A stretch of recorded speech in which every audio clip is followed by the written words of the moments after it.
शेती माझी प्रयोगशाळा या यूट्यूब चॅनलमध्ये मी आपलं स्वागत करतो. या चॅनलवर आपण नवीन असाल तर या चॅनलला सबस्क्राईब करा. या चॅनलचे नवनवीन व्हिडिओ पाहण्यासाठी बेल आयकॉन नक्की दाबा. आपणास व्हिडिओ आवडल्यास लाईक आणि शेअर अवश्य करा. नमस्कार, मी डॉक्टर मच्छिंद्र बांगर, महाराष्ट्रातील आणि देशातील हवामान परिस्थिती संदर्भात ताजा अंदाज देणारे. आपण हवामानातले काही बदल लक्षात घेतले पाहिजेत आणि त्या दृष्टीने अंदाज बघितला पाहिजे. आता आपण जवळपास 2 महिने मान्सूनचे संपलेले आहेत. आज 31 जुलै होती, त्यामुळे जवळपास आपण अर्धा मान्सून संपलेला आहे आणि आता पुढील अर्ध्या मान्सूनमध्ये काय होणार आहे ते पण आपण बघणार आहोत.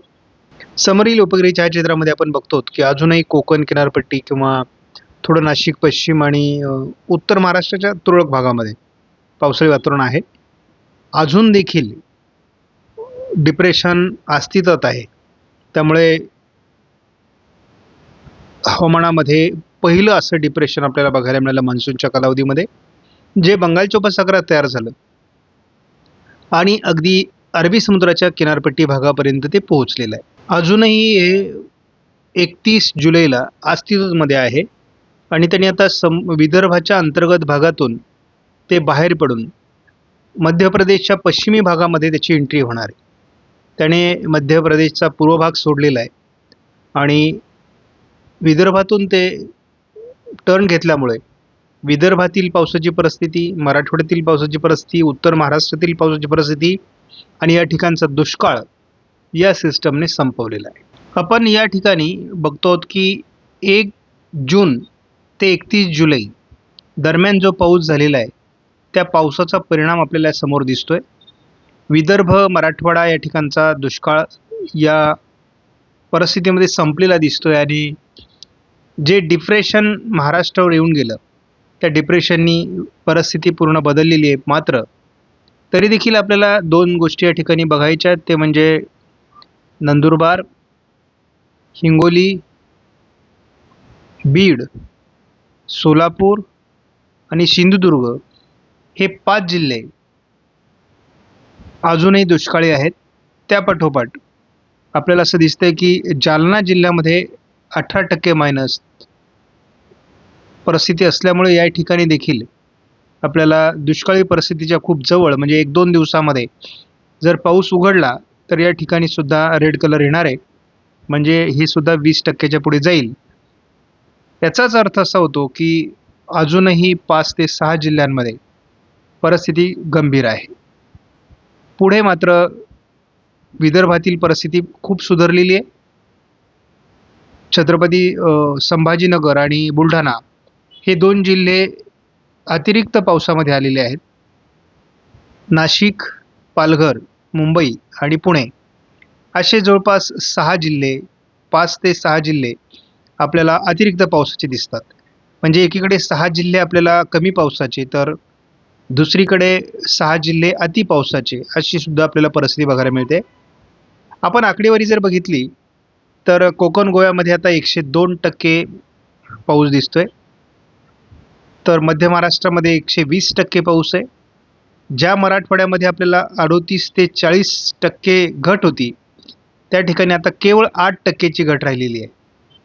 ज्या विदर्भामध्ये आपण सातत्याने बघत होतो की 25 ते 30% घट होती, ती सुद्धा आता 1%वर आलेली आहे.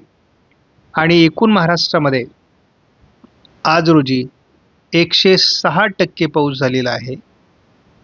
31 जुलैची ही आकडेवारी आपल्या समोर आहे. आता या आकडेवारीवर आपल्याला विश्वास ठेवावाच लागेल, कारण ही IMDने पब्लिश केलेली आहे आणि संपूर्ण सरकारी धोरणं आणि आपण बघतो की संपूर्ण पावसाचा, मान्सूनचा इतिहास या आकडेवारीवर लिहिला जातो. त्यामुळे आपल्याला याच्यावर कुठल्याही प्रकारचं ऑब्जेक्शन घेता येत नाही आणि घेऊनही उपयोग नाही.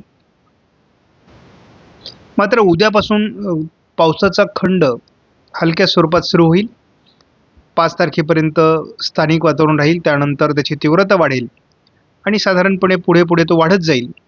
परंतु खंड काळातही स्थानिक वातावरण तयार होऊन पाऊस पडणार आहे. त्यामुळे फार घाबरण्यासारखी परिस्थिती जरी नसली तरी राज्यातील आणि देशातील जे पावसाची घट आहे ती वाढत जाण्याची शक्यता आहे.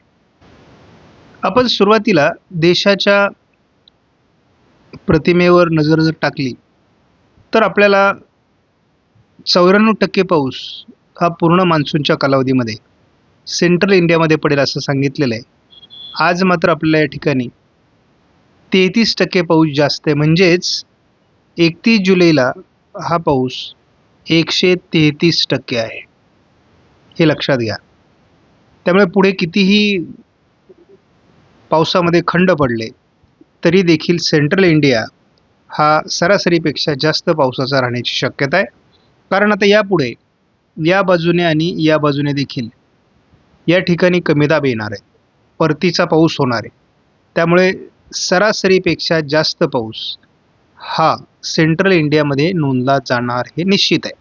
आपण सध्या भारतातील परिस्थिती बघितली तर कालच्या तुलनेत आज आणखी 1% सुधारणा झालेली, 13% घट आलेली आहे. म्हणजे सध्या भारतामध्ये एकूण 31 जुलैला 87% पावसाची नोंद झालेली आहे. गेल्या 24 तासामध्ये सर्वाधिक पाऊस हा महाराष्ट्रामध्ये नोंदला गेला आहे. तेलंगणा, छत्तीसगड आणि मध्य प्रदेशमध्ये नोंदला गेलेला आहे. आणि आपण जर संपूर्ण देशामध्ये 30-31 तारखेच्या पावसाची नोंद बघितली तर आपल्याला या ठिकाणी महाराष्ट्रामध्ये ज्या ठिकाणी विदर्भ आणि मराठवाड्यात दुष्काळ होता त्या ठिकाणी आपल्याला सरासरीपेक्षा जास्त पाऊस झालेला दिसत आहे. गेल्या 24 तासात पडलेल्या पावसाचा आपण अंदाज या ठिकाणी जर घेतला तर तेलंगणा, मराठवाडा, विदर्भ, उत्तर महाराष्ट्र या सर्व विभागात अतिवृष्टी झालेली आहे. आणि त्या संदर्भातली या ठिकाणी आपल्याला पूर्णपणे काही मध्य प्रदेशचा भाग आहे, काही तेलंगणाचा भाग आहे आणि या ठिकाणी आपल्याला ती दिसते. आता हे वातावरण पुढे सरकले. त्या दरम्यान आपल्याला कोकण किनारपट्टीला हलका पाऊस झाला, परंतु विशेष प्रभाव नव्हता. मध्य महाराष्ट्र आणि पश्चिम महाराष्ट्रात मात्र याचा प्रभाव कमी राहिला. 2026 मध्ये ऑगस्ट सप्टेंबरमध्ये पाऊसमान कसं असेल या संदर्भातला अंदाज प्रसिद्ध झाला आहे. आणि यामध्ये महाराष्ट्रामध्ये बिलो नॉर्मल म्हणजे सरासरीपेक्षा कमी पाऊस होण्याचे संकेत देण्यात आलेत. आणि त्यामध्ये घाट माथ्यावर आणि खास करून पर्जन्यछायेच्या प्रदेशात ही घट अधिक असण्याची शक्यता व्यक्त केली आहे. मात्र उत्तर महाराष्ट्रात नंदुरबार आणि धुळे जिल्ह्यामध्ये पावसाचं प्रमाण अधिक राहण्याचे संकेत देण्यात आलेत. ऑगस्ट महिन्यामध्ये महाराष्ट्रात पाऊस कसा असेल या संदर्भात परिस्थिती या ठिकाणी दाखवण्यात आली. आणि यामध्ये पश्चिम महाराष्ट्र, दक्षिण मराठवाडा आणि विदर्भ या ठिकाणी सरासरीपेक्षा जास्त पाऊस अबोव नॉर्मल दाखवण्यात आला आहे. कोकण आणि घाटमाथ्यावर उत्तर महाराष्ट्रात पावसाचं प्रमाण कमी दाखवण्यात आलं आहे. पश्चिम विदर्भ आणि थोडा उत्तर मराठवाडा या ठिकाणी यापुढे पावसाचं प्रमाण कमी दाखवण्यात आलं आहे. ऑगस्ट महिन्यात मिनिमम टेम्परेचरच्या बाबतीत जो काही अंदाज देण्यात आलेला आहे त्यामध्ये असं दाखवण्यात आलं आहे की उष्णतामान हे विदर्भ वगळता अधिक राहण्याची शक्यता आहे, सरासरीपेक्षा जास्त राहण्याची शक्यता आहे. न्यूमेरिकल मॉडेल प्रिडिक्शनच्या GFS मॉडेलनुसार उद्या महाराष्ट्रामध्ये किरकोळ पावसाळी परिस्थिती राहू शकते, थोडं उत्तर महाराष्ट्रामध्ये वगैरे कोकण किनारपट्टीला, पण फारसं पावसाळी वातावरण पुढे राहणार नाही. 2 तारखेला महाराष्ट्राच्या दक्षिणेकडून पावसाचं प्रमाण कमी व्हायला सुरुवात होईल. थोडंफार कोकण किनारपट्टीला पावसाचं वातावरण राहील. महाराष्ट्रामध्ये 3 तारखेपासून पाऊस उघडलेला असेल. कोकणात हलक्या सरींची शक्यता आहे. आपण मुळातच ECMWF मॉडेलनुसार बघितलं तर आता गुजरातवर उद्या याचा प्रभाव जाणार आहे. आज मध्य प्रदेश आणि कोकणमध्ये आपल्याला आज मोठा पावसाचं वातावरण बघायला मिळालं. 2 तारखेला विशेष पावसाळी वातावरण महाराष्ट्रात नाही, कोकणामध्ये थोडी वातावरण असण्याची शक्यता आहे. 3 तारखेला थोडी विदर्भ, मराठवाडा हलकी स्थानिक परिस्थिती असू शकते कोकणाबरोबरच, मात्र पावसाचं वातावरण कमी होणार आहे. थोडक्यात आणि सोप्या भाषेत सांगायचं झालं तर पावसाचा खंड उद्यापासून सुरू होतोय.